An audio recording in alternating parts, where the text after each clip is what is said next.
내연기관차, 하이브리드차, 전기차, 수소차. 만약 지금 신차를 구매해야 한다면 어떤 차를 선택하시겠습니까? 국토교통부에 따르면 올해 우리나라 승용차 구매자 3명 중 1명은 친환경차를 구매했다고 합니다. 2년 전 20%에 불과했던 친환경차 구매 비율이 빠르게 늘었는데요. 가장 인기 있던 건 하이브리드 차였습니다.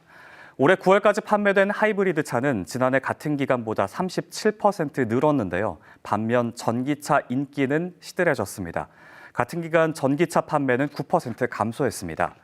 중고차 시장에서도 전기차는 가격 하락세가 가파릅니다. 한 중고차 플랫폼에 따르면 이번 달 중고 전기차 시세는 같은 기간 내연기관이나 하이브리드 차보다 2배에서 3배가 넘는 하락률을 보였습니다.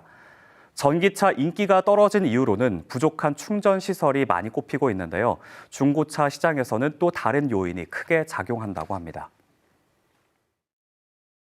중고 전기차는 일회 충전 주행거리가 좀 짧아진 거 아니냐, 그런 우려를 하고 있다는 얘기예요. 자동차 자체의 연식과 주행거리만 따지는 게 아니라 중고 전기 자동차의 배터리의 잔존 수명이 얼마나 확실히 남았느냐까지를 소비자한테 알려줬을 때 소비자들은 그걸 믿고. 실제로 중고 전기차 판매는 어떻게 이루어지는지 업계 관계자에게 물어봤는데요. 배터리 성능을 점검할 수 있는 인프라 자체가 부족하다고 하고요. 그래서 배터리에 대한 부분은 제조사의 보증 기간에 기대서만 판매하는 실정이라고 합니다. 컷센터 같은 경우는 거진 전기 관련 장비가 없어요. 어떤 소비자는 차량을 구매할 때 배터리 효율이 좋은 차를 구매할 수도 있는 거고, 어떤 소비자는 배터리 효율이 좀 떨어진 걸 구매할 수도 있는 거잖아요. 이런 걸 정확히 근본적으로 알 수 있는 그게 없어요.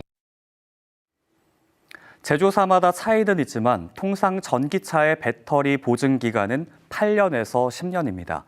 전기차가 본격적으로 보급된 게 2010년대 중후반부터죠. 배터리 보증 기간이 끝난 전기차가 중고차 시장에 대규모로 들어올 시기도 머지않은 겁니다. 중국에서는 3년 전 이른바 배터리 스왑 방식이 도입됐습니다. 교환이란 의미의 영어 스왑. 뜻 그대로 배터리를 충전하는 방식이 아니라 충전소에서 이미 충전된 배터리를 방전된 배터리와 교환해주는 방식인데요. 이렇게 하면 충전이라든가 중고차 배터리 성능 같은 문제도 어느 정도 해결될 수 있다는 겁니다. 우리나라에 도입될 가능성은 어떨까요? 배터리를 수납하지 않고 다만 배터리에 대한 비용 부담을 낮추는 방식으로 리스나 할부를 해주는 형태를 갖고 있는 거고, 배터리 수납 자체에 대해서 아직 소비자들의 거부감이 꽤 높아서 실제로 도입하기는 좀 어려운 측면이 있습니다. 세계적으로는 전기차 수요가 여전히 증가세인데요. 올해 상반기 전 세계에서 판매된 전기차는 지난해 동기 대비 41% 늘었습니다.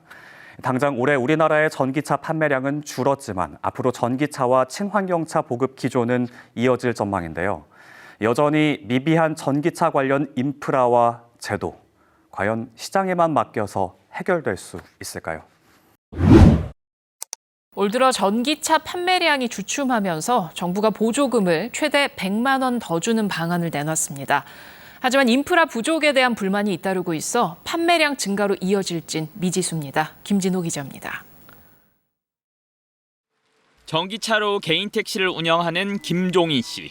영업하려면 한 장소에 머물 수도 없는데 방전을 앞두고 고장난 충전기를 마주할 때가 가장 난감합니다. 저희 쪽에는 이제 저전압 증상으로 좀 확인이 되고 있고요. 저전압으로 충전이 좀 수월할까 아파트로 이사까지 했습니다. 한겨울에 시동도 못 켜고 충전될 때까지 한 시간 기다렸다가 차 안전하게 대놓고 또 올라가야 되고, 그런 부분이 너무 스트레스를 받는 거예요. 전기차의 인기가 예전만 못합니다. 올해 8월까지 전기 승용차 판매량은 지난해보다 감소했는데 누적 판매량이 전년 같은 기간보다 감소한 건 이번이 처음입니다. 그러자 정부가 차값 보조금을 추가 지급하기로 했습니다. 제조사가 차값을 500만 원 깎아주면 정부는 보조금을 최대 100만 원 더 지급하는 식입니다. 상한액을 기준으로 최대 600만 원의 추가 효과인데 관건은 정부가 침체 속에서 제조사의 할인을 충분히 이끌어내느냐입니다. 다만 이번 조치는 올해까지 한시적이고 인프라 부족에 대한 반감도 여전합니다. 지금부터 구매를 원하는 사람들은 전기 충전 요금, 충전 인프라의 편의성, 차량 가격 이런 경제적인 여건을 다 고려하는 고객층만 남았기 때문에 지금의 할인폭이 고객의 구매욕을 급증시킬 요인이라고 보기는 좀 어렵다고 판단됩니다. 국내 전기차는 이제야 50만 대를 조금 넘긴 수준. 국가 온실가스 감축 목표에 따라 정부가 공언한 2030년 전기차 보급 목표는 420만 대에 이릅니다. KBS 뉴스 김진호입니다. 전기차 인기가 시들해지면서 구매 보조금이 남아도는 기현상이 벌어지고 있습니다.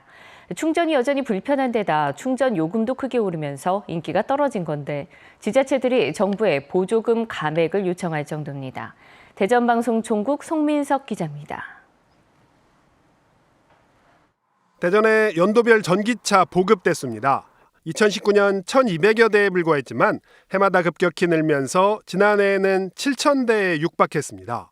대전시는 이에 따라 올해 보조금 지원 대수를 7,270대까지 늘렸지만 현재까지 출고된 차는 1,002대뿐, 보조금 소진율이 10%대에 머물고 있습니다.